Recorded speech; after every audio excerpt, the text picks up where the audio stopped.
वाक्यांश के लिए एक शब्द की श्रृंखला में हम सब अपना दूसरा वीडियो लेकर प्रस्तुत हैं। तो जैसा चर्चा हुई थी कि हम लगभग जो 5 से 6 या हो सकता है 7 भी वीडियो बने और एक वीडियो में मतलब लगभग 200 वाक्यांश के लिए एक शब्द कवर करने का प्रयास रहेगा। तो लगभग 1400 या 1500 का एक लक्ष्य है जो एग्ज़ाम में बहुत बार पूछे जाते हैं, उन्हीं से घुमा फिरा करके क्वेश्चन बनते हैं, खास करके उत्तर प्रदेश लोक सेवा आयोग में। तो उन सारी चीज़ों को हमें चर्चा करनी है या उन सभी पर हमारी चर्चा होगी। तो उसी श्रृंखला में हम सब देखते हैं। जैसे यहाँ पे पहला शब्द लिखा हुआ है, आप ध्यान से देखेंगे, इतिवृत्त। तो इतिवृत्त का मतलब होता है किसी कालक्रम या किन्हीं घटनाओं का कालक्रम के अनुसार वर्णन। किन्हीं घटनाओं का कालक्रम के अनुसार वर्णन। कालक्रम का मतलब क्रमबद्ध तरीके से जो वर्णन किया जाता है उसको इतिवृत्त कहते हैं। तो जैसे कुछ सरल शब्द हैं उनको सुन लेना, जिनको आपको लगे कि लिखने की ज़रूरत है आप लिख लेना। तो इतिवृत्त का मतलब होता है कि मतलब किन्हीं घटनाओं का कालक्रम के अनुसार व्यवस्थित जो वर्णन होता है उसको इतिवृत्त कहते हैं। इतिहास का मतलब आप जानते हैं, इतिहास का मतलब है कि जो बीत चुका है, भूत में जो हो चुका वो इतिहास है। एक शब्द जैसे इतिहासज्ञ है तो आप जानते हैं इतिहास का ज्ञान रखने वाला क्या कहलाएगा, इतिहासज्ञ। जैसे किसी विषय का ज्ञान रखने वाला, जैसे भूगोल मतलब किसी विषय का ज्ञान रखने वाला, तो उसके लिए अलग अलग नाम होते हैं। जैसे भूगोलवेत्ता हो सकता है, इतिहासवेत्ता हो सकता है। वैसे एक इतिहासज्ञ शब्द भी है, कभी एग्जाम में आ जाए। तो जो इतिहास का ज्ञान रखे वो क्या होगा, इतिहासज्ञ। अब जैसे इसमें एक शब्द है इमारती। तो इमारती आप जानते हैं, जैसे इमारती का मतलब है जो किसी इमारत से संबंधित हो। जैसे इमारती लकड़ी तो एक प्रकार का विशेषण भी हो गया, लकड़ी तो है लेकिन इमारती लग गया उसके आगे तो खास किस्म की लकड़ी, तो इमारती लकड़ी। तो इमारती मतलब जिसका संबंध किसी इमारत या इमारत के निर्माण आदि से हो उसको इमारती कहेंगे। अगला शब्द आप ध्यान से देखेंगे है उच्छ्वास। तो उच्छ्वास का मतलब है ऊपर की ओर ली गई श्वास, यानी जो हम ऊपर की ओर सांस खींचते हैं उसको क्या कहते हैं, उच्छ्वास। तो ऊपर की ओर ली गई सांस को क्या कहते हैं, उच्छ्वास के नाम से जानते हैं। अगला है उच्छिप्त। देखना इसको, उच्छिप्त का मतलब है ऊपर की ओर फेंका गया। जैसे आप कोई पत्थर लीजिए ऊपर की ओर फेंकिए तो उसको आप क्या कहेंगे, उच्छिप्त। तो उच्छ्वास क्या है, ऊपर की ओर ली गई सांस, और उच्छिप्त क्या है, ऊपर की ओर फेंका गया। इसके बाद अगला है उदयाचल। तो उदयाचल उस पर्वत को कहते हैं जिसके पीछे से सूर्य उदय होता है। तो यहाँ पे वन वर्ड क्या रहेगा, वह पर्वत जिसके पीछे सूर्य उदय होता है। वह पर्वत जिसके पीछे से सूर्य उदय होता है उसका नाम क्या है, उदयाचल। अगला है उर्वरा। तो उर्वरा क्या है, उर्वरा ऐसी भूमि को कहते हैं जो उपजाऊ हो। तो जैसे एक शब्द लिखा रहेगा उपजाऊ भूमि, आप वन वर्ड क्या बताएंगे, उर्वरा। तो उपजाऊ भूमि को क्या कहते हैं, उर्वरा। अगला है ऊर्ध्वगामी। तो ऊपर की ओर गमन करने वाला, ऊपर की ओर जाने वाला, ऊपर की ओर गमन करने वाला क्या होगा, ऊर्ध्वगामी। जैसे इसका विलोम होगा अधोगामी, नीचे की ओर जाने वाला क्या हो जाएगा, अधोगामी। तो देखिए होता क्या है हिंदी व्याकरण में, वन वर्ड और शब्द, शुद्ध शब्द, विलोम सब एक दूसरे से जुड़े रहते हैं। आप जोड़ के पढ़िए तो सवाल खूब सही होंगे आपके। जैसे ऊर्ध्वगामी मतलब ऊपर की ओर जाने वाला, अधोगामी नीचे की ओर जाने वाला। अब जैसे ऊर्ध्वपतन अधोपतन होता है, इसी तरीके से मिलते जुलते शब्द हैं। इसके बाद है ऊसर। तो ऊसर का मतलब क्या होता है, वह भूमि जिस पे कुछ पैदा ना होता हो। हालांकि इसके लिए ध्यान रखना, एक बंजर मतलब बंध्या शब्द भी प्रयोग होता है। जैसे वह भूमि जिसमें कुछ भी ना पैदा होता हो तो उसको आमतौर पे ऊसर बंजर कहते हैं। अगर कोई स्त्री बच्चे न पैदा कर सके तो उसको बांझ या बंध्या कहते हैं। तो ऊसर का मतलब है ऐसी भूमि जो अनुपजाऊ हो, उसको क्या कहेंगे, ऊसर कहेंगे। एक देशीय अगला है, जो एक ही देश से संबंधित हो उसको क्या कहेंगे, एक देशीय। इसके बाद है अहलौकिक। तो इसको तो मैं बता चुका हूँ, जो इस लोक से संबंधित हो। जैसे पारलौकिक, जैसे एक शब्द है अहलौकिक, तो जो इस लोक से संबंधित हो उसको क्या कहेंगे, अहलौकिक। अब जैसे कहीं शब्द मिल जाए पारलौकिक, तो जो दूसरे लोक से संबंधित हो उसको क्या कहेंगे, पारलौकिक। तो अहलौकिक जो इस लोक से संबंधित हो। इसके बाद अगला शब्द है औपचारिक। तो औपचारिक का मतलब ये होता है सरल भाषा में कि जो कोई ऐसा कार्य जो मतलब किसी नियम के तहत, या जिसको जैसे अंग्रेजी में एक शब्द है फॉर्मेलिटी।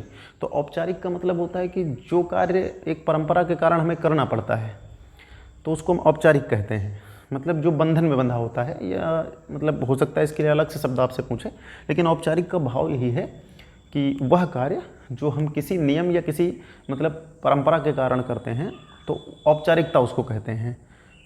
उसमें एक प्रकार के मतलब अनिवार्यता होती है कि हमें ये करना होता है। तो औपचारिक एक शब्द है। एक है औपनिवेशिक। तो जिसका संबंध उपनिवेश से हो तो उसको क्या कहेंगे, औपनिवेशिक कहेंगे। तो औपचारिक मतलब जो केवल दिखावे के लिए होता है उसको क्या कहते हैं, औपचारिक। और औपनिवेशिक का मतलब होता है जो उपनिवेश से संबंधित हो उसको कहेंगे औपनिवेशिक। इसके बाद अगला है औपन्यासिक। औपन्यासिक का मतलब होता है जो उपन्यास से संबंधित हो उसको क्या कहेंगे, औपन्यासिक कहेंगे। कथित मतलब जो कहा गया है, कथित मतलब कहा गया है। एक शब्द अगला है देखेंगे कनिष्ठ। तो कनिष्ठ का मतलब होता है कि जो पद में या मतलब पद मतलब समझ रहे हैं, रैंक जिसको आप समझ लीजिए, जो पद में प्रतिष्ठा में किसी से छोटा हो उसे क्या कहेंगे, कनिष्ठ। और कनिष्ठ का विलोम क्या होता है, वरिष्ठ। कहीं कहीं कनिष्ठ का विलोम ज्येष्ठ मिलेगा आपको। तो ज्येष्ठ का मतलब क्या होता है, ज्येष्ठ मतलब जो पद में अधिकार में बड़ा हो वो क्या होगा, ज्येष्ठ होगा। और जो पद और अधिकार में छोटा हो उसे क्या कहेंगे, कनिष्ठ कहेंगे। तो कनिष्ठ, ज्येष्ठ, कनिष्ठ, वरिष्ठ विलोम भी हैं, ध्यान रखना, एग्जाम में काम आएंगे। एक है करणीय। जो करने योग्य हो उसे क्या कहेंगे, करणीय। देखिए जब ये शब्द आ जाए कि योग्य, जैसे जो करने योग्य हो तो वहाँ पे ऐसे ही शब्द मिलेंगे, करणीय। पढ़ने योग्य हो तो पठनीय, यानी या मिलेगा लास्ट में, ध्यान रखना। जैसे जो छुपाने योग्य हो गोपनीय, जो करने योग्य हो करणीय, जो पढ़ने योग्य हो पठनीय, जो निंदा के योग्य हो निंदनीय। यानी कि जब ये शब्द कहीं मिल जाए एग्जाम में कि करने के योग्य, तो वहाँ पे या शब्द पकड़ना। जैसे निंदा के योग्य निंदनीय, जिसकी निंदा की जाए तो निंद्य, या जिसकी निंदा की जाए या जिसकी निंदा हो निंद्य है। तो इस तरह शब्दों में अंतर थोड़ा समझिए। जैसे कर्णपाली, तो कर्णपाली क्या होता है, कान के नीचे जो लटकता हुआ कोमल भाग होता है ना, जो ये निचला भाग होता है, तो कान के नीचे जो लटकता हुआ कोमल भाग होता है उसको क्या कहते हैं, कर्णपाली। कर्मठ, जो मतलब कर्मठ का मतलब क्या होता है, जो किसी भी कार्य को करने में निपुण हो, मतलब जो किसी भी कार्य को करने की क्षमता रखता हो, तो उसे क्या कहेंगे, कर्मठ। अगला है वह स्त्री जो कविता करती हो। तो आप जानते हैं कवयित्री, ये बहुत पूछा जाता है। कवयित्री वर्तनी में, आप जानते हैं वर्तनी में बहुत बार आया है। तो वह स्त्री जो कविता करती हो उसे क्या कहोगे आप, कवयित्री कहोगे। और पुरुष होगा तो कवि हो जाएगा। तो कवयित्री, ये शब्द भी बड़ा पूछा जाता है। कापालिक, कापालिक वैसे तो एक संप्रदाय होता है, लेकिन वह तांत्रिक या साधु जो हाथ में कपाल धारण करता है, उसको साधु मत कहिए, तांत्रिक ही कहिए। तो वह तांत्रिक जो हाथ में कपाल धारण करता है क्या कहते हैं, कापालिक। जब और कापालिक क्या है, एक संप्रदाय है शैव धर्म का। काली सूची, अंग्रेजी में जिसको ब्लैक लिस्टेड कहते हो आप, ब्लैक लिस्ट। जैसे आपके फ़ोन में भी एक ब्लैक लिस्ट होती है कि आप जिससे बात ना करना चाहते हो आप उसको ब्लैक लिस्ट में डाल दो। लेकिन यहाँ पे काली सूची का मतलब दूसरा है, मतलब अपराध करने वाले या निंदनीय लोगों की जो सूची होती है उसको काली सूची कहते हैं। जैसे थाने में अपराधियों की एक सूची लगा दी जाती है, या कहीं पर डिफ़ाल्टर लोगों की सूची होती है। तो निंदनीय या अवैध काम करने वाले लोगों की सूची क्या कहलाएगी, काली सूची। अगला है किवंदती। किवंदती का मतलब है कि मतलब जो प्रमाण से सिद्ध ना हो, समझ लीजिए। इसके लिए है कि जो बात मतलब कहने सुनने में चली आई हो, या जो बात जो है परंपरा से चली आई हो, उसको क्या कहेंगे, किवंदती। सॉरी, किन्वंदती है, बिंदी रहेगी यहाँ पे, किन्वंदती। तो किन्वंदती का मतलब है कि मतलब जो इसका कोई प्रमाण नहीं है। जैसे गांव में, घर में बहुत सारी बातें ऐसी रहती हैं जो पीढ़ी दर पीढ़ी कहने सुनने से चली आई हैं, उनका कोई प्रमाण नहीं, उसको कहेंगे किन्वंदती। फिर है कीर्ति शेष, जिसकी कीर्ति शेष रह गई हो। मतलब जैसे आप कहते नहीं हो कि कीर्ति शेष, तो जिसकी कीर्ति शेष रह गई हो, ये शब्द प्रयोग किया जाता है महापुरुषों के आगे। एक है कुलांगार। कुलांगार का मतलब होता है जो अपने ही कुल का नाश करे। कुलांगार का मतलब है अपने ही कुल का नाश करने वाला क्या कहलाएगा, कुलांगार। तो कुल को नष्ट करने वाला। एक है कुशाग्र बुद्धि। तो कुशाग्र बुद्धि के लिए शब्द होता है जिसकी बुद्धि कुश की नोक के समान तीव्र हो। कुशाग्र, देखिए कुश एक वनस्पति होती है और कुश का अगला भाग बहुत मतलब तीव्र होता है, जो बहुत तेज चुभता है। तो कुशाग्र बुद्धि शब्द का प्रयोग मतलब होता है इस संदर्भ में जिसकी बुद्धि बहुत तेज हो। तो कुश के समान जिसकी बुद्धि तीव्र हो उसको क्या कहेंगे, कुशाग्र बुद्धि। जैसे आप कहते हो ना कि अमुक बालक बहुत कुशाग्र है, तो कुशाग्र का मतलब है कुश के अग्रभाग की तरह तीव्र। तो कुशाग्र बुद्धि, जिसकी बुद्धि कुश के नोक के समान तेज हो। फिर कूपमंडूक। कूपमंडूक का मतलब होता है कि सीमित मामले में ज्ञान, या जो अपने आसपास का ही ज्ञान रखता हो, उसको क्या कहेंगे, कूपमंडूक। कूपमंडूक का शाब्दिक अर्थ होगा कुएं का मेढक। तो कुएं का मेढक उतना ही जानेगा जो कुएं का दायरा है। तो कूपमंडूक का मतलब होता है सीमित ज्ञान रखने वाला। एक होता है कृतार्थ। तो कृतार्थ का मतलब होता है जब कोई कार्य संपन्न हो जाए, या जब कोई काम हो जाए, तो मतलब स्वयं, जैसे इसका भावार्थ ये होता है कि किसी कार्य के होने पर मतलब जो है प्रसन्न महसूस करना।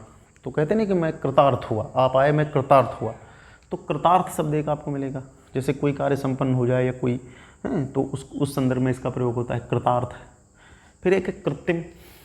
कृत्रिम का मतलब होता है कि जो स्वाभाविक ना हो, जो स्वाभाविक ना हो। जैसे कृत्रिम का विलोम क्या होता है, नैसर्गिक या प्राकृतिक। जैसे कृत्रिम का विलोम नैसर्गिक, तो नैसर्गिक का क्या मतलब होता है, जो प्रकृति से या स्वभावतः उत्पन्न हुआ हो वो क्या है, प्राकृतिक या नैसर्गिक है। और जो स्वभावतः उत्पन्न ना हुआ हो, जिसको मतलब कृत्रिम तरीके से बनाया गया हो, जिसके लिए अंग्रेजी में शब्द है आर्टिफिशियल। जैसे बहुत चीज़ें आप देखते हैं, जैसे फ्लावर है तो कोई जैसे गुलाब का फूल है, तो गुलाब का फूल प्रकृति से उत्पन्न हुआ है तो वो क्या है, नैसर्गिक है। लेकिन अगर हमने प्लास्टिक का गुलाब का फूल बना लिया है तो वो क्या है, कृत्रिम है। तो कृत्रिम का मतलब है कि जो स्वभावतः उत्पन्न न हुआ हो उसे क्या कहेंगे, कृत्रिम। फिर एक है कृष्ण पक्ष। तो आप जानते हैं कि महीने में जो अंधेरे का समय होता है, जैसे एक महीने में 2 पक्ष होते हैं, एक कृष्ण पक्ष होता है, एक शुक्ल पक्ष होता है। तो अंधेरे मतलब माह का वह समय जब रातें अंधेरी होती हों, या अंधेरी रातों वाला जो पक्ष होता है, पखवाड़ा होता है, उसको कृष्ण पक्ष कहते हैं। और जो चंद्रमा या चांदनी वाली रातों का पछवाड़ा होता है, उसको क्या पखवाड़ा होता है, उसको क्या कहते हैं, शुक्ल पक्ष कहते हैं। फिर एक है केसनी। तो केसनी का मतलब होता है सुंदर और लंबे बालों वाली स्त्री। सुंदर और लंबे बालों वाली स्त्री, जैसे मैंने आपको बताया था गजगामिनी। तो जैसे एक तरीका तो ये होता है कि स्त्री का जहाँ पर आए वैसे उसी समय सब बता दिया जाए। तो जैसे कुछ सुनिए, ऐसे ही बाद में बताते चलेंगे। जैसे जिस स्त्री के बाल बहुत सुंदर हों तो उसको क्या कहेंगे, केसनी। और खुले बालों वाली स्त्री जैसे है तो उसको झबरी कहते हैं। जैसे हाथी की तरह चलने वाली स्त्री तो उसको गजगामिनी कहते हैं। बहुत ज़्यादा गुस्सा करने वाली स्त्री भामिनी एक शब्द मिलेगा। और बहुत ज़्यादा मान रखने वाली या मान मनोबल कराने वाली स्त्री मानिनी कहते हैं। तो इस तरह के शब्द जैसे इकट्ठे भी मैं कर दूंगा अभी लास्ट वीडियो में एक आध बार, या समझाने के लिए कि कैसे तैयार रखें ना। जैसे मानिनी तो मतलब बहुत ज़्यादा मान मनोबल करने वाली स्त्री, भामिनी बहुत ज़्यादा क्रोध करने वाली स्त्री, गजगामिनी हाथी की तरह चलने वाली स्त्री, बहुत सुंदर केसों वाली स्त्री तो केसिनी है। जैसे मछली की तरह आँखों वाली स्त्री तो उसको मीनाक्षी कहते हैं, यानी कि जिसकी आँखें मीनाक्षी यानी मीन मछली की जैसी हों। तो चाहे तो एक तरीका ये भी हम सब पढ़ते थे तो करते थे कि एक तरीके के शब्दों को एक जगह रखते थे, तो वो भी मैं आपको बता दूंगा, जहाँ प्रसंग आएगा मैं पूरा बता दूंगा। तो केसिनी, भामिनी, मानिनी, गजगामिनी, या जैसे मीनाक्षी है, और भी तमाम आपको मिल सकते हैं। इसके बाद केश विन्यास एक शब्द यहाँ पे मिलेगा आपको एग्जाम में, ध्यान रखना। केश विन्यास, केश का मतलब क्या होता है, बाल है, और विन्यास का मतलब होता है कि उनको एक क्रम में सजाना। तो जो बालों को संवारने की कला है उसको क्या कहते हैं, केश विन्यास। जैसे आप बाल अपने बनाते हैं ना, तो पुरुष तो कम बनाते हैं, स्त्रियां कई तरीके से बनाती हैं, ज़्यादा बेहतर समझेंगे।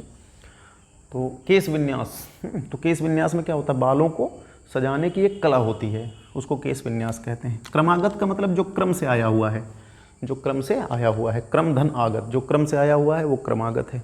जो क्षमा के योग्य हो उसे क्या कहेंगे, क्षम्य कहेंगे। जिसका हाथ बहुत तेज चलता हो, क्षिप्र हस्त, बहुत पूछा जाता है एग्जाम में, ध्यान रखना।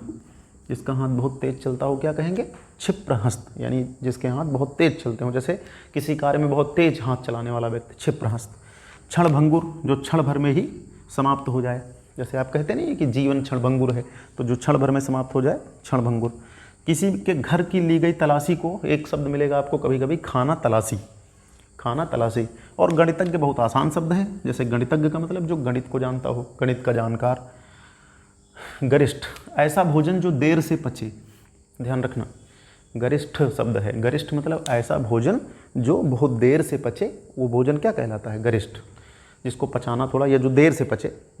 गर्भिणी मतलब गर्भ धारण करने वाली, कोई भी चीज़ हो सकती है, मतलब जैसे गर्भ धारण करने वाली स्त्री हो सकती है, कोई फीमेल प्रजाति का कोई जंतु हो सकता है गर्भिणी। तो जिसके मतलब जिसके पेट में बच्चा हो या जिसके गर्भ में बच्चा हो उसको क्या कहेंगे, गर्भिणी कहेंगे। गांगे मतलब जो गंगा से संबंधित हो, जो गंगा से संबंधित हो। गृहस्थ मतलब घर बसाकर रहने वाला व्यक्ति क्या कहलाता है, गृहस्थ है। जैसे गृहस्थ और सन्यासी मतलब जो घर में ना रहता हो, मतलब घर ना बसाया हो।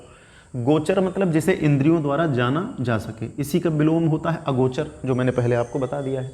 तो गोचर मतलब जिसे इंद्रियों द्वारा जाना जा सके, उसके लिए शब्द क्या है, गोचर। अगला शब्द बहुत पूछा जाता है एग्जाम में, गोधूलि वेला। तो गोधूलि वेला आप जानते हैं, देखिए गोधूलि 2 शब्दों से मिला है। गो यानी गाय, धूलि का मतलब धूल।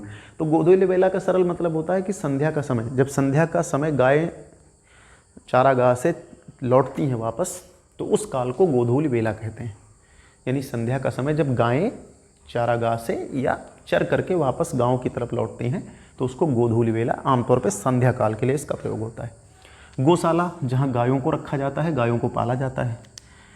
जिसका संबंध गांव से हो उसके लिए शब्द क्या प्रयोग करेंगे? ग्रामीण। जैसे एक शब्द है ग्रामीण, है जैसे इसका ग्रामीण। और नागर मतलब जो नगर से संबंधित हो, जैसे नागरिक या नागर। चंद्रचूर्ण है मतलब जिसके माथे पर चंद्रमा हो, जिसके माथे पर चंद्रमा हो। इसी तरीके के है चंद्रशेखर। दोनों का एक ही मतलब है, लेकिन दोनों अलग अलग मिल सकते हैं ना। तो चंद्रचूर्ण यानी जिसके मतलब जो है माथे पे चंद्रमा हो, मतलब सॉरी इसको आप सर कह सकते हैं। चंद्रचूर्ण मतलब जो है। और चंद्रशेखर भी वैसा है जिसके मस्तक पे चंद्रमा हो। चक्रधर, देखो एक शब्द मैंने सुबह बताया था आपको तो पहले वीडियो में, चक्रपाणी। तो चक्रपाणी मतलब जिसके हाथ में चक्र हो, और चक्रधर का मतलब है चक्र को धारण करने वाला। तो देखिए इसमें कन्फ्यूज़न हो सकता है कई बार। जैसे चक्रपाणी क्या है? जो हाथ में चक्र धारण करे, यानी पाणी का मतलब होता है हाथ। जिसके हाथ में चक्र हो तो चक्रपाणी, और जिसने चक्र को धारण किया हो चक्रधर। अब जैसे एक है चक्रवृद्धि, तो चक्रवृद्धि आपने सुना होगा। चक्रवृद्धि का मतलब होता है कि ऐसा ब्याज, मतलब ऐसा ब्याज जो मूलधन के अलावा ब्याज पर भी पड़े। मतलब जो मूलधन और ब्याज, ऐसा ब्याज जो मूलधन के अलावा ब्याज पर भी चुकाना पड़े, उसको चक्रवृद्धि कहते हैं। चतुर्भुज यानी जिसकी 4 भुजाएं हों उसको क्या कहेंगे? चतुर्भुज। ध्यान रखना, चतुर्भुज मतलब 4 भुजाओं वाला, और चतुष्पद मतलब 4 पैरों वाला। जिसके 4 पैर हों उसको क्या कहेंगे? चतुष्पद। जिसकी 4 भुजाएं हों क्या कहेंगे? चतुर्भुज।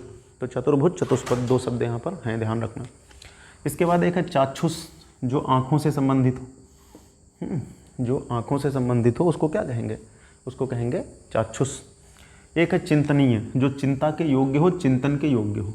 मतलब जो चिंता या चिंतन के योग्य हो उसको क्या कहेंगे? चिंतनीय। चिंता या चिंतन जिस पे किया जा सके उसे चिंतनीय कहेंगे। एक है चित्त चोर, यानी चित्त को चुराने वाला। चित्त को मन को चुराने वाला क्या कहलाएगा? चित्त चोर। चिरंजीवी मतलब लंबे समय तक जो रहे या लंबे समय तक जो जिए। तो एक शब्द ये भी आपको मिलेगा एग्जाम में, चिरंजीवी। जैसे एक आशीर्वाद भी दिया जाता है, तो चिरंजीवी मतलब जो लंबे समय तक जीवित रहे उसको क्या कहेंगे? चिरंजीवी। जैसे आशीर्वाद दिया जाता है ना, चिरंजीवी भव। तो चिरंजीवी मतलब लंबे समय तक रहने वाला, लंबे समय तक जीवित रहने वाला। और चिर अस्थाई, जो लंबे समय तक अस्थाई रहे, जो लंबे समय तक। चिर का मतलब तो होता है कि बहुत लंबे समय तक। और चेतावनी, आप जानते हैं चेतावनी शब्द का मतलब क्या होता है? किसी को चेताना, किसी को किसी कार्य के प्रति चेताना कि ये कार्य ना किया जाए, तो उसको चेतावनी कहते हैं। चिन्हित का मतलब यह है कि जिस पर चिन्ह लगाया गया हो, जिस पर चिन्ह लगाया गया हो उसको क्या कहेंगे? चिन्हित। एक शब्द है छंटनी। तो किसी कारणवश, मंदी आदि के कारणवश, जब किसी ऑफिस में, विभाग में कुछ कर्मचारियों को काम से निकाल दिया जाता है, तो कर्मचारियों को काम से निकालने की प्रक्रिया को क्या कहेंगे? छंटनी कहेंगे। एक शब्द अगला देखेंगे, अगला है जरा जीर्ण। जरा जीर्ण, तो जरा का मतलब क्या होता है? वृद्धावस्था। जीर्ण का मतलब होता है कमज़ोर। तो जो वृद्धावस्था के कारण कमज़ोर हो गया हो उसके लिए क्या शब्द प्रयोग होगा? जरा जीर्ण। वृद्धावस्था के कारण जो कमज़ोर हो गया हो उसके लिए एक शब्द है जरा जीर्ण। इसके बाद एक शब्द है जलचर। तो जल में जो चले या जल में जो रहे उसे क्या कहेंगे? जलचर। जलयान, जल में चलने वाला यान या वाहन, जलयान कहलाएगा। टापू क्या होता है? जिसको आप द्वीप कहते हो। चारों ओर जल से घिरा हुआ स्थान क्या कहलाएगा? टापू। चारों ओर जल से घिरा हुआ स्थान टापू कहलाएगा। तो टापू ध्यान रखना है। इसके बाद एक ये बहुत महत्वपूर्ण है, टीकाकार। टीकाकार का मतलब होता है जो किसी ग्रंथ पे टीका लिखे। जैसे आप कहते नहीं हो कि किसी के कार्य पे टीका टिप्पणी करना। जैसे किसी ने कोई कार्य किया फिर उस पर टीका टिप्पणी करना कि वो कार्य सही किया कि गलत किया, तो वैसे ही किसी ग्रंथ पे टीका लिखा जाता है।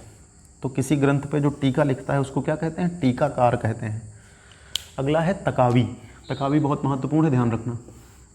तकावी का मतलब होता है कि किसी साहूकार द्वारा या सरकार द्वारा किसानों को दिया गया अग्रिम ऋण। ध्यान रखना, किसी साहूकार द्वारा, सेठ द्वारा या जमींदार द्वारा या फिर सरकार द्वारा किसानों को अग्रिम तरीके से जो ऋण दिया जाता है, अग्रिम ऋण दिया जाता है, उसको तकावी कहते हैं। अगला है तटस्थ। तटस्थ का मतलब होता है जो किसी गुट में शामिल ना हो। जो किसी गुट में शामिल ना हो या जो किसी गुटबाजी से दूर हो ना। तो जैसे कोई जो किसी गुट में शामिल ना हो उसके लिए क्या शब्द है? तटस्थ है। एक है तपस्वी, तो तपस्या करने वाला क्या कहलाएगा? तपस्वी। एक है तर्क संगत है, तर्क संगत, और एक है तर्क सम्मत।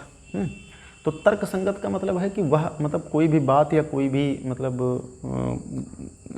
घटना या कुछ भी ऐसा जो तर्क के द्वारा सिद्ध हो जाए या जो तर्क से मेल खाए। तो जो तर्क से मेल खाए उसे क्या कहेंगे? तर्क संगत कहेंगे। तर्क से संगत है मतलब जो तर्क से सिद्ध हो सकता है, तर्क के अनुकूल है, वो तर्क संगत है। और एक मिलता जुलता शब्द आपको एग्जाम में मिलता है, तर्क सम्मत। जिसको देखो, तर्क संगत और तर्क सम्मत में क्या अंतर है? तर्क सम्मत का मतलब है कि जिसको तर्क के द्वारा माना गया हो, जिसको तर्क के द्वारा माना गया हो उसके लिए क्या शब्द है? तर्क सम्मत। और जो तर्क से मिले या तर्क के अनुकूल हो, तर्क संगत। फिर एक शब्द है तस्कर। तस्कर का मतलब होता है जो बिना टैक्स के, बिना चुंगी चुकाए हैं या किसी ऐसी चीज़ का व्यापार करे जो अवैध हो, तो उसको क्या कहेंगे? तस्कर। तो तस्कर जो बिना चुंगी चुकाए, बिना टैक्स के या किसी अवैध वस्तु का आदान प्रदान करे, तो उसको क्या कहेंगे? तस्कर। और इस प्रक्रिया को क्या कहेंगे? तस्करी। तो जो बिना चुंगी के, बिना टैक्स के या अवैध तरीके से किसी सामान का विक्रय या आदान प्रदान करे, वो तस्कर कहलाएगा। और इस क्रिया को क्या कहेंगे? तस्करी। फिर अगले दो शब्द जो मैंने सुबह बताए थे कि अगर इच्छा हो जाए तो बड़ी आ की मात्रा और इच्छुक हो तो छोटी ऊ की मात्रा, पकड़ने का तरीका। तितीर्षा का मतलब होता है तैर कर पार करने की इच्छा। तैर कर पार करने की इच्छा क्या कहलाएगी? तितीर्षा। और जो तैर कर पार करने का इच्छुक हो तो तितीर्षु है। तैर कर पार करने की इच्छा क्या कहलाएगी? तितीर्षा। और जो तैर कर पार करने का इच्छुक हो उसे क्या कहेंगे? तितीर्षु। जो त्यागने के योग्य हो उसे क्या कहेंगे? त्याज्य। जो त्यागने के योग्य हो, त्याज्य, त्याग दिया जाए जिसका। फिर एक है त्राता, जो रक्षा करे, जो किसी त्राण से, त्राण का मतलब क्या होता है? संकट, कष्ट। जो किसी त्राण से हमारी रक्षा करे, किसी संकट से, कष्ट से हमारी रक्षा करे, उसे क्या कहेंगे? त्राता। और एक है त्रिकालदर्शी। त्रिकालदर्शी का मतलब है कि जैसे भूत भविष्य वर्तमान तीनों का ज्ञान हो। त्रिकाल, 3 काल होते हैं, भूत भविष्य वर्तमान। तो जैसे भूत भविष्य वर्तमान तीनों का ज्ञान हो उसे क्या कहेंगे? त्रिकालदर्शी। इसके बाद कुछ शब्द, आइए हम सब और शब्द देखते हैं। जैसे एक ये थोड़ा देख लेना, ये मिस हो गया था मुझसे, पहले ही बता देना चाहिए था। एक शब्द है उरग। तो उरग का मतलब होता है पेट के बल चलने वाला है। जो पेट के बल चलता है उसे क्या कहेंगे? उरग कहेंगे। पेट के बल चलने वाले को उरग के नाम से जानते हैं, थोड़ा उसको जोड़ देना। इसके बाद आते हैं हम सब, एक देखिए वो सबसे ऊपर क्या लिखा हुआ है? दंड संहिता।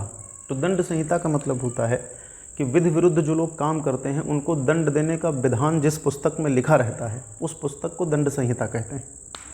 मतलब दंड के विधान जिस पुस्तक में संकलित रहते हैं उस पुस्तक को क्या कहते हैं? दंड संहिता कहते हैं। तो दंड संहिता आपको ध्यान में रखना है। दूसरा है दंपति। तो दंपति का मतलब क्या होता है? पति पत्नी का जोड़ा है। पति और पत्नी को संयुक्त रूप से क्या कहते हैं? दंपति कहते हैं। और अगला है दत्तक। तो दत्तक का मतलब भी आप जानते हैं, गोद लिया गया पुत्र क्या कहलाता है? दत्तक कहलाता है। तो दंड संहिता क्या है? वह पुस्तक जिसमें दंड विधान का संकलन रहता है। दंपति क्या होता है? पति पत्नी का जो जोड़ा होता है, या पति पत्नी को संयुक्त रूप से क्या कहते हैं? दंपति कहते हैं। और दत्तक का मतलब क्या होता है? गोद लिया गया। दावानल बहुत पूछा जाता है, तो दावानल क्या होता है आप जानते हैं? देखिए दावानल का मतलब होता है जंगल की आग। तो जैसे दावानल होती है, 3 शब्द एक साथ आप याद रखिए। जैसे एक होती है जठराग्नि, तो मैं कहीं लिख दे रहा हूँ। जैसे दावानल क्या है? जंगल की आग को क्या कहते हैं? दावानल कहते हैं। एक होती है जठराग्नि, इनको यही जोड़ लेना। जठराग्नि का मतलब क्या होता है? पेट की अग्नि। जठराग्नि मतलब पेट की अग्नि। और एक होती है बड़वाग्नि। तो बड़वाग्नि मतलब समुद्र की आग है। तो समुद्र में लगने वाली जो आग होती है उसको क्या कहते हैं? बड़वाग्नि कहते हैं। आपने शायद सुना होगा इन तीनों शब्दों को। दावानल मतलब क्या होता है? जंगल की आग। जठराग्नि मतलब पेट की आग। और एक होती है जैसे बड़वाग्नि। तो दावानल, जठराग्नि, बड़वाग्नि है। तो समुद्र में लगने वाली आग को क्या कहते हैं? बड़वाग्नि कहते हैं। जंगल में लगने वाली आग को क्या कहते हैं? दावानल कहते हैं। और जठराग्नि किसको कहते हैं? पेट की आग को जठराग्नि कहते हैं। इसके बाद अगला शब्द देखेंगे, लिखा हुआ है दत्त चित्त। दत्त चित्त का मतलब है जिसका चित्त किसी कार्य में लगा हुआ हो। जैसे आप कहते हैं ना कि अमुक व्यक्ति दत्त चित्त होकर के कार्य कर रहा है, तो दत्त चित्त का मतलब क्या होता है? जिसका चित्त किसी कार्य में लगा हुआ हो। फिर है दंसित। दंसित का मतलब है जिसको डसा गया हो, जिसको किसी ने डस लिया हो। तो जिसको डसा है वो दंसित है। जैसे सांप ने किसी को डस लिया तो जो व्यक्ति होगा वो दंसित होगा। तो दंसित मतलब जिसको किसी ने डस लिया है। दशानन का मतलब आप जानते हैं जिसके 10 सिर हों, तो 10 सिरों वाले व्यक्ति को क्या कहेंगे? दशानन कहेंगे। दामोदर बहुत प्रसिद्ध है, एग्जाम में खूब पूछा गया है, ध्यान रखना ये एग्जाम में आया है। दामोदर, दामोदर का मतलब होता है जिसके पेट में माँ ने रस्सी बांधी हो। उदर में देखिए दामोदर, उदर शब्द है ना, तो दामोदर मतलब जिसके पेट में माँ ने रस्सी बांधी हो, उसको क्या कहते हैं? दामोदर कहते हैं। तो दामोदर ध्यान रखना, बहुत पूछा गया है। एक है दिनांकित। दिनांकित का मतलब है जिस पर दिनांक अंकित कर दी गई हो। एक शब्द है दिनांकित। तो दिनांकित का मतलब क्या होता है? जिस पर तारीख या दिनांक अंकित कर दी गई हो ना। जैसे आप पढ़ते हैं दिनांकित चेक में, तो देखिए एक तरफ से देखते चलिए ना, कहीं कहीं पर जैसे मैंने इकट्ठे बता दिया, इनको जरूर ध्यान रखना। जैसे दावानल है, तो दावानल मतलब क्या होता है? जंगल की आग। जठराग्नि मतलब पेट की आग। बड़वाग्नि मतलब समुद्र की आग या जल की आग भी कहीं कहीं मिल जाता है। फिर आपने दंसित, जिसको डसा गया हो। दशानन मतलब जिसके 10 सिर हों। दामोदर जिसके पेट में माँ ने रस्सी बांध दी हो। दिनांकित का मतलब क्या होता है? जिस पर दिनांक अंकित कर दी गई हो। फिर जैसे एक है दिवालिया। दिवालिया आप जानते हैं ना, जिसने जो अपना ऋण चुकाने में अक्षम हो चुका हो, जो अपना ऋण ना चुका सके, ऋण चुकाने में जो अक्षम हो गया हो, उसको क्या कहेंगे? दिवालिया। दीर्घ बाहु एक शब्द है। दीर्घ बाहु का मतलब है लंबी भुजाओं वाला। देखिए अजान बाहु अलग है, दीर्घ बाहु अलग है। अजान बाहु किसको कहते हैं? जिसकी बाहें घुटने तक आती हों। और दीर्घ बाहु मतलब लंबी बाहों वाला। अब देखिए यहाँ पे एक लगातार एक शब्द आपको मिलेगा। देखिए अगर किसी शब्द के आगे दुर लग जाए, ध्यान से सुन लीजिए, किसी शब्द के आगे दुर लग जाए तो इसका मतलब होता है कठिन, और दुस लग जाए या दु लग जाए तो इसका मतलब होता है बुरा। जैसे दुष्चरित्र तो मतलब खराब चरित्र वाला, दुराचारी खराब आचरण करने वाला। तो दुर या दुस लगेगा तो उसका मतलब होता है बुरा। कहीं कहीं पर दुर का अर्थ बुरा भी होता है, जैसे दुराचारी। लेकिन जैसे दुर्जेय, दुर्गम, दुर्दम, दुर्भिक्ष जैसे शब्द हैं, तो यहाँ पे दुर का मतलब होगा कि जो काम कठिन हो उसको दुर कहते हैं। जैसे दुर्जेय, जो कठिनता से जीता जाए। देखिए यहाँ पे 2 शब्द समझिए, यहाँ पे अंतर करना सीखिए। अगर आ लग जाए जैसे अजेय, तो अजेय का मतलब है जिसको जीता न जा सके। लेकिन अगर दुर लग जाए तो कठिनता से जो जीता जा सके। तो दुर का एक शब्द क्या होता है? कठिनता। और कहीं कहीं पर इसका अर्थ क्या होता है? बुरे अर्थों में होता है। तो देखिए जैसे जब भी ऐसे शब्द मिले दुर्गम, दुर्दम में हैं, या दुर्भिक्ष, दुर्लभ, दुर्बोध, दुर्लभ्य, दुष्कर, तो यहाँ पे दु का अर्थ क्या है? कठिन। और जहाँ आ लग जाए तो मतलब वो कार्य हो ही नहीं सकता। जैसे अगर लग जाए हैं कि जैसे अजेय है तो जिसको जीता ना जाए, और दुर्जेय मतलब जिसको कठिनता से जीता जाए। तो इनके अर्थ बड़े ध्यान से देखना। जैसे सबसे पहले लिखा है दुराग्रह है, तो यहाँ पे दुर शब्द का प्रयोग जो है वो बुरे अर्थों में हुआ है। तो दुराग्रह का मतलब होता है किसी गलत कार्य के लिए आग्रह, किसी गलत कार्य के लिए, बुरे कार्य के लिए आग्रह। इसके बाद जैसे एक दुराचरण होता है, तो बुरा आचरण। दुराचारणी मतलब बुरे आचरण वाली स्त्री। इस तरह से तमाम शब्द आपको मैंने बताए थे। अब जैसे अगले देखते चलिए, जैसे दुर्जेय। दुर्जेय का मतलब है जिसको कठिनता से जीता जा सके या जिसको जीतना कठिन हो, उसके लिए क्या शब्द होगा? दुर्जेय।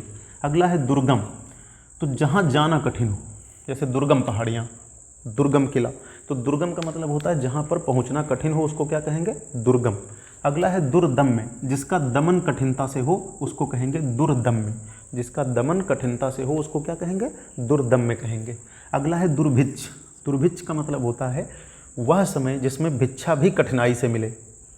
वह समय जिसमें भिक्षा भी कठिनाई से मिले उसको क्या कहते हैं? दुर्भिक्ष कहते हैं। अकाल जिसको आप कहते हैं, तो वह समय जिसमें भिक्षा मिलना कठिन हो जाए उसको दुर्भिक्ष कहते हैं। अगला है दुर्लभ, है वह चीज़ जो आसानी से उपलब्ध ना हो, या वह वस्तु जो कठिनता से उपलब्ध हो उसको क्या कहेंगे? दुर्लभ। जैसे हम कहेंगे हीरा एक दुर्लभ वस्तु है, तो दुर्लभ। दुर्बोध, जिसको समझना कठिन हो, जिसका बोध कठिन हो, जिसको समझना कठिन हो, जिसका ज्ञान कठिन हो, उसको दुर्बोध कहेंगे। दुर्लघ्य, जिसका उल्लंघन कठिन हो, या दुर्लघ्य मतलब जिसको लांघना कठिन हो, जिसको लांघना कठिन उसको क्या कहेंगे? दुर्लघ्य। दुष्कर, वह कार्य जो मतलब कोई कार्य जो कठिनता से हो, जैसे दुष्कर कार्य। तो दुष्कर मतलब कठिनता से होने वाला कार्य। अगला है दृढ़ प्रतिज्ञ, जो अपनी बातों पर अडिग हो, या जो मतलब जिसने किसी कार्य की प्रतिज्ञा कर ली हो, है जो अपनी प्रतिज्ञा से ना हटे, ऐसे शब्द आ जाएं तो आप बता देंगे दृढ़ प्रतिज्ञ। अगला है देवरानी, तो छोटे भाई की पत्नी को क्या कहते हैं? ये छोटे भाई की पत्नी क्या होती है? देवरानी उसको कहते हैं। मतलब छोटे भाई की पत्नी, सॉरी अलग हो जाएगा तो भावज हो जाएगी, सॉरी। मतलब देवरानी किसको कहेंगे? जैसे बड़े भाई की पत्नी को जेठानी और छोटे भाई की पत्नी को देवरानी, आपस में उनका संबंध होता है, क्योंकि यहाँ थोड़ा शब्दों का हेर फेर होगा तो इधर उधर हो जाएगा। जैसे छोटे भाई की स्त्री तो भाई के संदर्भ में वो भावज है, और बड़े भाई की पत्नी और छोटे भाई की पत्नी का आपस में जो संबंध है वो क्या है? देवरानी जेठानी। फिर जैसे देशद्रोही, तो जो अपने देश से द्रोह करे, जो अपने देश के खिलाफ कोई बुरा कार्य करे, देशद्रोही है। द्वारपाल का मतलब क्या होता है? द्वारपाल मतलब जो द्वार की रक्षा करता है उसे क्या कहेंगे? द्वारपाल कहेंगे। द्रुतगामी, जो तेज गति से जाता हो उसे क्या कहेंगे? द्रुतगामी। तो द्रुतगामी का मतलब क्या होता है? जो द्रुत गति से गमन करता हो, तेज गति से जो गमन करता हो उसे कहेंगे द्रुतगामी। एक शब्द है द्विज, जो दोबारा जन्मा हो उसे क्या कहेंगे? द्विज। हालांकि आप अर्थ में देखेंगे तो ब्राह्मण को, चिड़िया आदि को द्विज कहते हैं। जिसका जन्म दोबारा हुआ हो उसे क्या कहेंगे? द्विज। अगला है दिनचर्या, तो दिन भर के कार्य की जो रूपरेखा होती है उसे क्या कहते हैं? दिनचर्या। दिन भर के कार्य की रूपरेखा क्या कहलाती है? दिनचर्या कहलाती है। दिव्य मतलब जो देवताओं से संबंधित हो, या देवताओं के समान हो, या देवताओं के समान जो हो उसको दिव्य कहते हैं। और दिव्य दृष्टा का मतलब होता है जो अंतर्ज्ञान के द्वारा किसी चीज़ को जान सके, या ज्ञान के द्वारा जो देख सके उसको दिव्य दृष्टा कहेंगे। धनुर्धर का मतलब होता है धनुष को धारण करने वाला। एक है ध्याता, तो ध्याता मतलब जो ध्यान लगाए, जो ध्यान लगाए उसे क्या कहेंगे? ध्याता। और एक शब्द ध्येय होता है, तो ध्येय का मतलब होता है जिसका ध्यान लगाया जाए, या लक्ष्य को ध्येय कहते हैं। तो ध्याता जो ध्यान लगाए।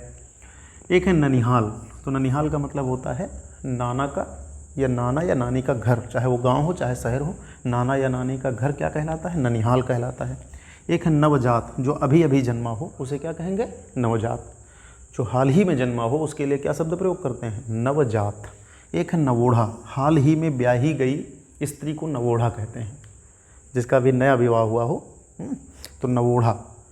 तो हाल ही में ब्याही गई स्त्री नवोढ़ा है। नश्वर, जो नष्ट हो जाए उसे क्या कहेंगे? नश्वर। और अनश्वर मतलब जो नष्ट ना हो, इसका विलोम होता है। एक है नागरिक, तो जो नगर से संबंधित हो, यहाँ पे उस सिटीजन शब्द मत समझना।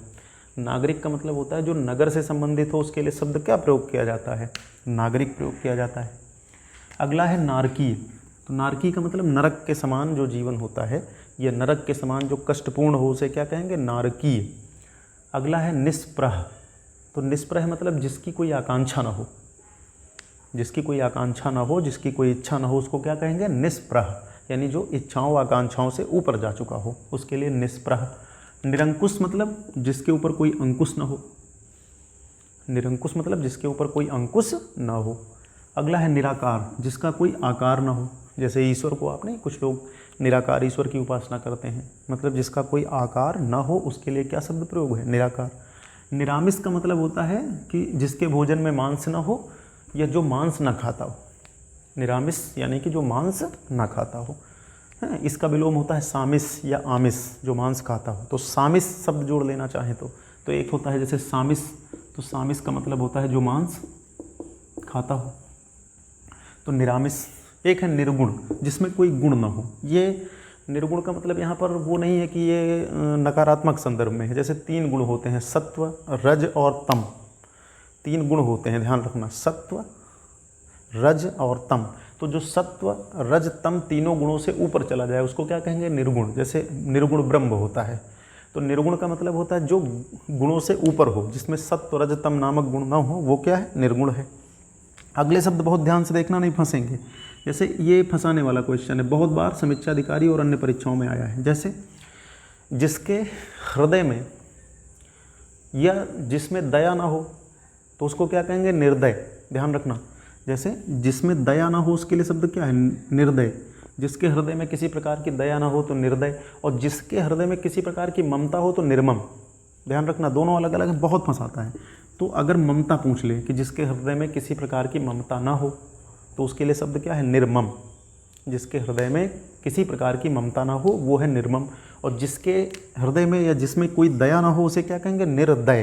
तो जब निर्दय आए तो जिसमें कोई दया भाव ना हो निर्दय है, जिसमें कोई ममता ना हो निर्मम। ठीक है। निर्मूल, निर्मूल का मतलब होता है जिसका कोई मूल ना हो, जिसका कोई आधार ना हो। जैसे आप कहते नहीं कि अमुक बातें निर्मूल हैं, मतलब जैसे आप कोई बात कहते हैं तो उसका कोई आधार होता है, उसका कोई तर्क होता है, उसकी कोई जड़ होती है। तो निर्मूल मतलब कि जिसका कोई आधार ना हो। जैसे हवा में पेड़ उगाना, हवा में बातें करना मुहावरे होते हैं ना, तो मतलब बिना तर्क के बिना मूल के बातें करना। तो निर्मूल मतलब जिसका कोई मूल ना हो, जिसका कोई आधार ना हो। एक है निर्भय, जिसको कोई भय ना हो, जिसको कोई भय ना हो तो उसको क्या कहें, निर्भय। निर्यात आप जानते हैं कि किसी वस्तु का किसी दूसरे देश को भेजने की प्रक्रिया को क्या कहते हैं, निर्यात कहते हैं। निर्यातक बताया था सुबह। एक है निर्वाचक। तो निर्वाचक का मतलब होता है जो किसी का निर्वाचन करे उसको क्या कहेंगे, निर्वाचक कहेंगे। जैसे हम सब निर्वाचक हैं, हम सब चुनते हैं, तो निर्वाचक कौन होता है, जो किसी का चुनाव करे वो क्या होगा, निर्वाचक होगा। और निषिद्ध का मतलब है कि जिस कार्य को मना किया गया हो, या जैसे कभी कभी ये भी होता है कि जो विधि विरुद्ध हो या जो किसी परंपरा के विरुद्ध हो या जिस कार्य के लिए मना किया गया हो उसको क्या कहेंगे, निषिद्ध।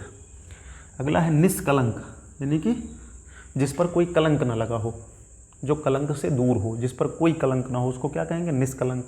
अगला है निष्पाप, जिसने कोई पाप न किया हो, जिसने कोई पाप न किया हो क्या है, निष्पाप। एक है निपूति, ऐसी स्त्री जिसकी संतान ना हो उसको क्या कहेंगे, निपूति। एक है निराश्रय, जिसका कोई आश्रय ना हो, जिसका कोई सहारा ना हो, उसके लिए क्या शब्द प्रयोग किया जाता है, निराश्रय। जिसका कोई सहारा ना हो, जिसका कोई आश्रय ना हो। अगला शब्द है निरापद। निरापद का मतलब है कि जहाँ पर किसी प्रकार का भय ना हो। ये थोड़ा अलग है, ध्यान रखना। निरापद मतलब जहाँ पर कोई आपदा ना हो, कोई भय ना हो। तो निरापद का मतलब होता है जहाँ पर कोई भय ना हो। जैसे कहते हैं कि आप यहाँ पर निरापद रहिए, बिना किसी भय के रहिए। तो जहाँ पर कोई भय, कोई मुश्किल ना हो, आपदा ना हो। तो ध्यान रखना, ये शब्द भी अच्छा शब्द है, इसको ध्यान रखना। एक है निर्निमेष, ये बहुत पूछा जाता है। जैसे एक शब्द होता है अपलक, जैसे किसी को बिना पलक झपकाए देखना अपलक, तो वही निर्निमेष है। निर्निमेष, निर्निमेष का मतलब होता है लगातार देखना। किसी को लगातार देखने को क्या कहते हैं, निर्निमेष। बिना पलक झपकाए देखना एक शब्द मिलेगा अपलक, अगर अपलक ना मिले तो निर्निमेष मिलेगा। एक शब्द है निशीथ, बहुत महत्वपूर्ण है, ध्यान रखना। तो निशीथ का मतलब होता है मध्य रात्रि का समय, आधी रात के समय को क्या कहते हैं, निशीथ। और कुछ शब्द यहाँ पे और मैं आपको जोड़ दे रहा हूँ। जैसे एक निशीथ तो रहेगा ही रहेगा। गोधूली वेला आपने देखा ही था, यानी जब संध्या वेला होती तो उसको क्या कहते हैं, गोधूली वेला। और रात्रि का जो प्रथम पहर होता है उसको प्रदोष कहते हैं। जब रात्रि शुरू होती है तो उसका पहला पहर क्या कहलाता है, प्रदोष कहलाता है। तो आधी रात का समय क्या कहलाएगा, निशीथ। ध्यान से देखना। इसी तरीके से जैसे गोधूली वेला, इससे जोड़ लीजिए। एक शब्द आप जोड़ लीजिए प्रदोष। जैसे रात्रि का पहला पहर क्या कहलाता है, प्रदोष कहलाता है। जैसे तारों भरी रात क्या कहलाती है, विभावरी। ध्यान रखना, तारों भरी रात क्या कहलाती है, विभावरी। ये शब्द भी बड़ा अच्छा है, एग्जाम में आता है। तारों भरी रात विभावरी होती है। और चांदनी वाली रात क्या कहलाती है, सरवरी। चांदनी वाली रात क्या कहलाएगी, एक है सरवरी। और तारों भरी रात क्या कहलाती है, विभावरी।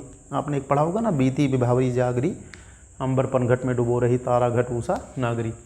तो विभावरी मतलब तारों भरी रात, और सरवरी मतलब चांदनी रात, निशीथ मतलब आधी रात का समय, प्रदोष मतलब रात्रि का पहला पहर, और गोधूली वेला मतलब संध्या काल का समय। तो इस तरह से जोड़ देना। उषा काल क्या होता है, सुबह का समय, बताया था मैंने आपको। निष्काम, जिसकी कोई कामना ना हो, जिसकी कोई इच्छा ना हो, उसको क्या कहते हैं, निष्काम। और सकाम, जिसकी इच्छाएं हों। जैसे निष्काम का विलोम क्या होता है, सकाम। विलोम भी आपको पढ़ा देंगे। तो निष्काम यानी सकाम उसका विलोम होता है। तो जिसमें कोई कामना न रह गई हो उसको क्या कहेंगे, निष्काम। एक होता है निर्लोभी, जिसको कोई लोभ ना हो, जिसके अंदर कोई लोभ ना हो, वो क्या होगा, निर्लोभी। यहाँ निर्लोभ नहीं कहेंगे, यहाँ निर्लोभी रहेगा। फिर है नीलोत्पल। तो नीलोत्पल आप जानते हैं नीले कमल को कहते हैं।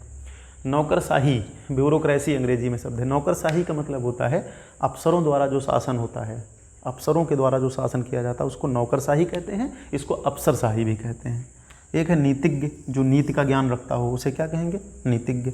अगला है निस्तेज, जिसमें कोई तेज ना हो, जिसमें कोई तेज ना हो उसे क्या कहेंगे, निस्तेज। एक है नखलिस्तान। तो नखलिस्तान क्या होता है, ये बहुत महत्वपूर्ण है, एग्जाम के लिए ध्यान रखना।